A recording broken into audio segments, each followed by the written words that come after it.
What's up, fellas? Happy Memorial Day. If you live in the United States, that's a United States holiday. Excuse me.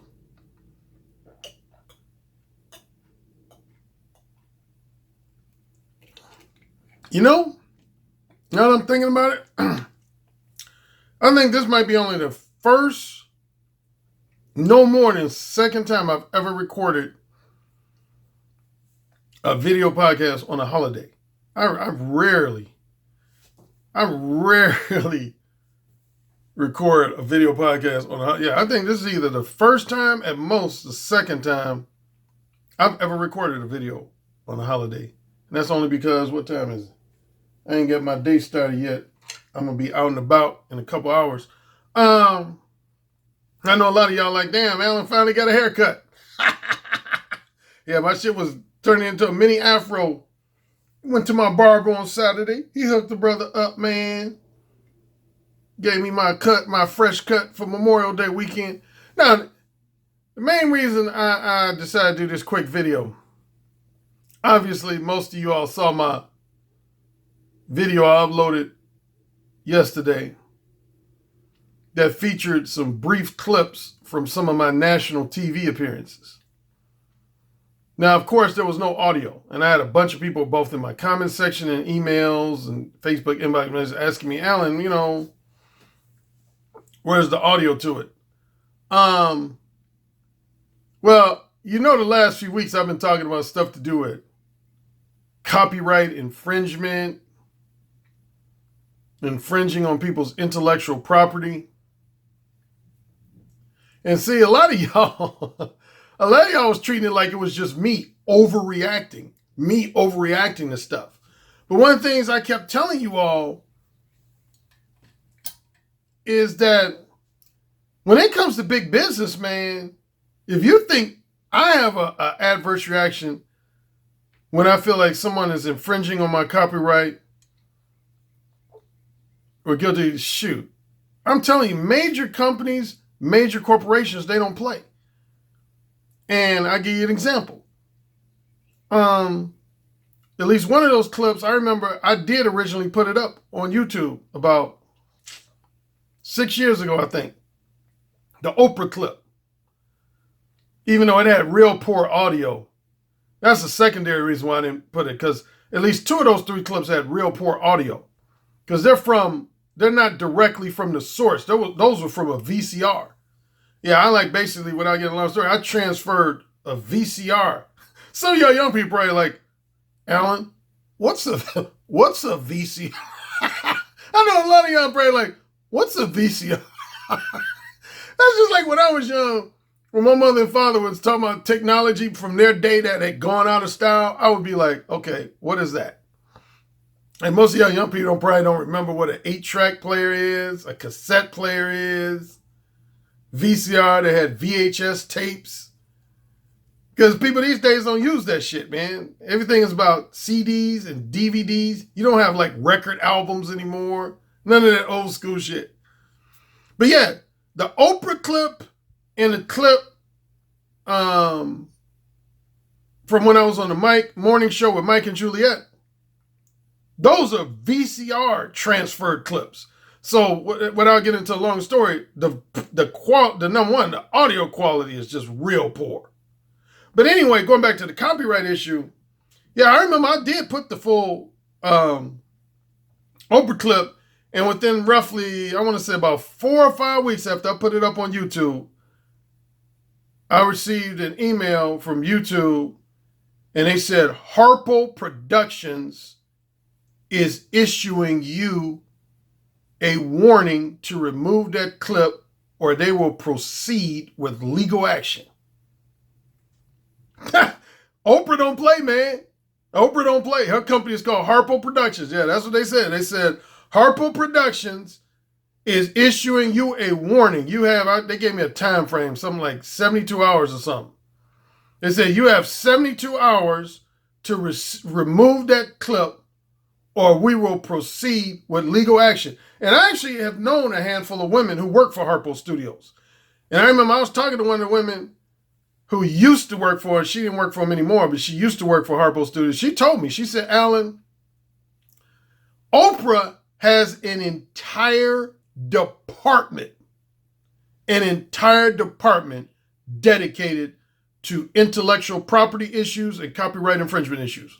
Like she has a whole staff. That's literally what they do all day, every day. Like from 9 to 5 every day. That's all they do is go on the internet looking for people who've infringed on their intellectual property and their copyrighted and trademark material. So yeah, two things. Number one, if you include a clip, if I would have included the full clip with both video and audio, then I would run the risk of receiving that same type of warning. Yeah, when it comes to including clips from TV shows, you got to do one or two things if you want to avoid the risk of getting a warning from the company. You got to either A, make the clip real brief. It can't be like a full clip. You got to make it real brief. And more preferably, you got to take the audio out. You got to take the audio out. If you want to keep the audio in, you got to make the clip like, I'd say no more than like 30 seconds long, roughly. Or else, man, the companies like Fox News owns one of the clips. Steve Harvey's production team, a company, I don't know what the name of his company is, they own another clip. Yeah, so just, that's why I didn't include the audio, because it would put me at, number one, it would put me at risk of having it taken down if I want to include the audio. Number two, two of the clips, other than the Steve Harvey clip, was just poor audio anyway. But I'm going to give you the gist of what I talked about, since a lot of you all want to know in each of those.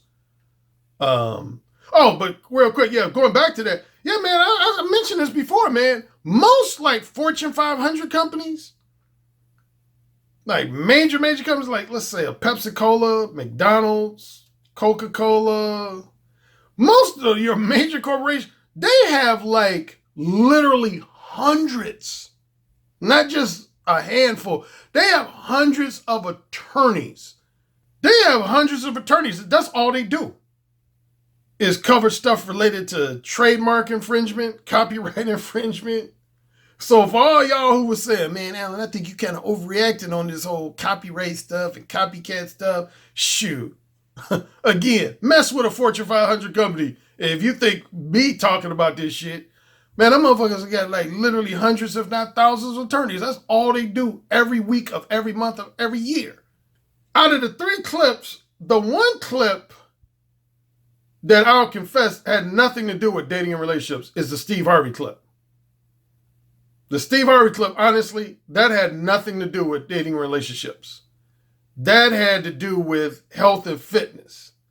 He has a segment on his show called Ask Steve. You can ask Steve a question from the audience. And all the people who get to ask him a question are actually pre-selected from a previous show. So you have had to attend a previous show. That's what I did. Like me and a friend of mine went to a show about 2 months before that. And at the end of the show, one of the segment producers, and I'll get to that in a second, that's important, segment producers, she said, if anyone wants to ask Steve a question on a future show, let me know what your question is, and if we like your question, we'll bring you back for a future show. So my question, I had read this article about how Steve Harvey was trying to reclaim his physique. He basically had let himself go, and he was trying to kind of eat better, exercise more. But he said one of his challenges was giving up his favorite foods, like anybody. That's the main thing that keeps most people from, sticking to a diet or exercise program, because they usually have 1 or 2 real favorite foods. Like for me, I love fried chicken wings.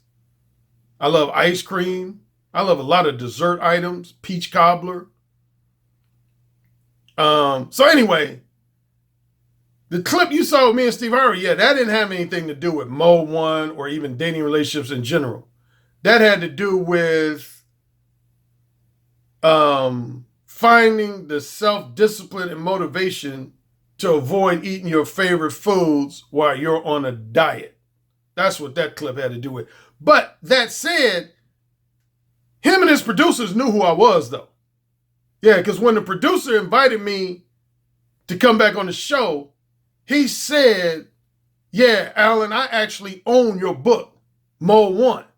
He said, I own your book. I'm very familiar with your book, Mo One. And I want to say, he said Steve was familiar with me from comedy because, see, I used to do stand-up comedy in Chicago. And of course, Steve Harvey, that's where he got his start from, stand-up comedy. So he knew Bernie Mac. I knew Bernie Mac. So bottom line, yeah, Steve Harvey and his producers, they knew who I was. They knew I was the author of Mo One. They knew I was a former stand-up comic. But yeah, our discussion on camera was not about dating and relationships. It was more about health and fitness, eating right, and more specifically, the challenge of avoiding your favorite food while you're on a diet. Oprah. Now, I mentioned in a previous video, I said one of the things I get gratification from, well, I won't even lie, is when I'm able to do one of these three things when it comes to the group of people who watch my videos that I refer to as my haters and harsh critics. Haters and harsh critics. At minimum, I love just shutting them up. Saying something or doing something that shuts them up. Number two, I love doing something or saying something that provokes at least some of them to offer somewhat of an apology or a semi-apology. And the most maximum thing I like to do is turn a former hater and harsh critic into a fan, follower, supporter of mine, which I've done quite a few times. There are people who follow me now who are like followers, supporters of mine that honestly used to be haters of mine. Haters and or harsh critics of mine. And that video, because honestly, I just upload that video because basically, no particular reason. But if there was a unexpected pleasant surprise from that video caused me to receive, and not too many, now I ain't gonna act like it was, hundreds or anything, but at least a handful of messages from guys offer me an apology or at least a semi-apology. Because remember I mentioned on a video, I said, man, particularly I kind of took jab at some of the younger guys on YouTube. I said, man, there's a lot of young guys who be treating me like I just came on the scene like 2 or 3 years ago. They don't realize I'm one of the godfathers of the manosphere. And I ain't talking about the black manosphere. I'm talking about the worldwide manosphere. I said, a lot of guys don't realize I'm one of the godfathers. I'm one of the pioneers of the worldwide manosphere. And I think some people believe me when I said that. But I think it was at least a percentage of people that was like, that's Alan just rubbing his balls again, ball rubbing. He just, gassing himself up, man. Like I remember one guy, he tried to suggest that Mystery Method came on the scene before me. Neil Strauss and Mystery Method came on the scene before me. Another guy said that Ross Jeffries was on the scene before me. Anyway, when a lot of people yesterday saw that Oprah clip, they was like, damn. Alan been talking about this shit on a national level since the 80s. Since the 80s. And I ain't told y'all that, but a lot of y'all didn't believe me. Yeah. Now, the clip with Oprah, yeah, that was to do with dating relationships. Yeah. And this is where you heard me mention segment producers. See, quick lesson on TV production. Most late night TV talk shows and morning and afternoon talk shows, they don't look at the show as a whole show from a producer standpoint. It's broken down into segments. Like if you watch a TV news show like 60 Minutes, a lot of times you'll see this segment produced by and directed by this segment. It's all about segments. Like most talk shows, they have a producer for each segment. A segment means whatever in between commercials. So like when the show opens, they have the first segment. Then they go to commercial. Then when they come back, that would be considered the second segment. Then when they go to another commercial and come back, that could be considered the third segment, and so on and so on. So each show has a segment, and they usually have a segment producer. Yeah, almost all talk shows have a segment producer. And if I had to toot my horn, on the Oprah show, I probably saved that segment producer's job. Or if not saved a job, at least I saved her from being admonished by Oprah. Because here's what's happened. I don't have the time to give you all the details. But in that show, on one of the segments, they came during the commercial break, because it was live. That wasn't pre-recorded. That was a live show. Oprah, when she first went national, she used to do her shows live. Later on, she did pre-recorded shows. But in her first few years, after she became national, she would do live. So that show was live. And during the commercial break, this woman who was a segment producer, she wanted the women to get up and talk about their regrets over engaging in a one-night stand or weekend fling. And only one woman volunteered. All the rest of the women was basically like, I ain't getting up on national TV and admitting that shit and making myself look like a slut and a hoe. Hell no. And which you can't blame them. Shoot, nobody wanted to admit on national TV that they had been engaged in a bunch of one-night stands and weekend flings. So segment producer was kind of freaking out because I guess she had expected she would get like an enthusiastic response. But again, only one woman. So then she switched to the guys. And even most of the guys were the same way. Most of the guys was like, I ain't about to get up on national TV and admit that I fucked and dumped women or had a one-night stand or weekend fling with women. I ain't about to do that. One guy, this Caucasian guy with blonde hair, you might see him. He's sitting like 1 or 2 rows behind me. He volunteered, but he cheated. He volunteered and said he was willing to talk, but when he got up and talked, he talked about his best friend. He didn't even talk about himself. He talked about his best friend engaging in a bunch of one-night stands, weekend flings. I was the only one who was bold enough, who had the balls to say, yeah, I'm willing to talk about that on national TV. But they switched my seats. And that's why it looks like when you see it, it looks like Oprah's looking for me. Because originally, my brother, who I always talk about, my older brother was with me. Me and my brother were on the show. Me, my brother, and one of our friends were on there. And we were sitting in different seats together. And then they moved me for camera-related purposes. And that's why Oprah looked like she couldn't find me. She starts off like, where's the guy who was going to tell me? And then you see people pointing at me like, there he is, there he is. And what I basically got up and told Oprah was that, yes, I've engaged in one-night stands and weekend fling. And the more specific question was not just have you engaged in them, but when you do engage in them, why don't you call the woman back? Why don't you call the woman after the one-night stand or the weekend fling is over? And what I basically told her is that, and I use a lot of humor. I ain't gonna lie. I use a lot of humor. That's why you saw a lot of audience members laughing a lot, cracking up. Because I didn't want to be too serious on such a sensitive issue. Because, you know, her audience is predominantly female. So I injected a lot of humor in my response. But essentially what I told her was that sometimes you just want to have casual sex. And, you know, I let her know that I'm straightforward. Mode 1, I'm straightforward about when I want to have casual sex, I don't lie to women about casual sex. That's the whole basis of being Mode 1. I tell women straight up that I just want to have casual sex. And what I basically said is that there's been some women that when I told them I wanted to have casual sex with them, they initially agreed, but then after we had sex, all of a sudden they changed. They start talking about wanting us to be boyfriend and girlfriend and, you know, all that type of stuff. And that's what I told Oprah. I said, once a woman would change on me, I would say to myself, okay, I ain't calling this woman again. I ain't calling her again. Because she done changed the script, you know. But I did let Oprah know, I don't lie to women I don't trick women into getting them to have a one-night stand or weekend fling. And she respected that. So that was the discussion. So yeah, man, you could say I was one of the first guys, particularly that's well-known in the manosphere, to ever talk about something like having a one-night stand or weekend fling on national television. Because that was 1987, man. Nobody had heard of Mystery Method in 1987. Nobody had heard of Ross Jeffries in 1980s. Name somebody who's currently well-known in the manosphere that was well-known back in the 80s. Come on, man.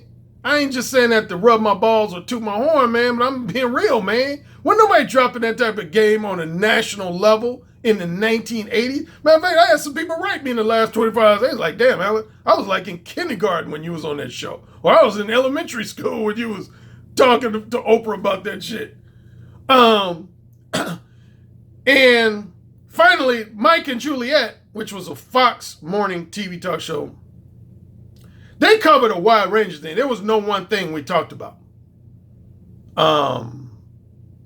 Again, one of the segment producers was familiar with my book, and they had this segment on that show called Relationship 101, where they would invite various dating and relationship advisors to come on their show and spit game and give their advice on a particular subject. The subject that day was, is it normal to blank? Is it normal to do this? Is it normal to do that? So they asked me a lot of questions along the lines of, is it normal? That was the premise of all the questions. Is it normal for a man to do this in this situation? Is it normal for a woman to do this in this situation? Is it normal for a married couple to do this in this situation?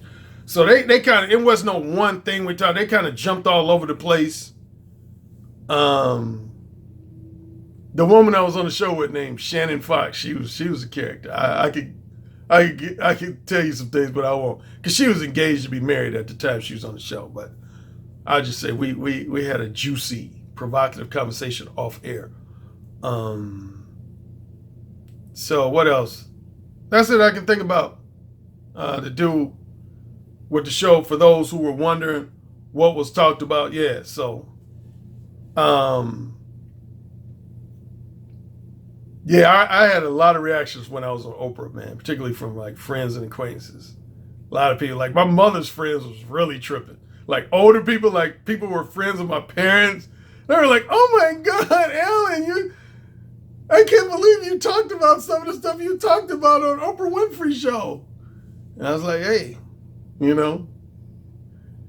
And even some of my aunts, they tried to get on my case. Like I literally had one of my aunts, my mother's sister, she called me a chauvinist pig. Yep, she called me a chauvinist pig after my appearance on Oprah. She said, nephew, I love you, but you're a chauvinist pig.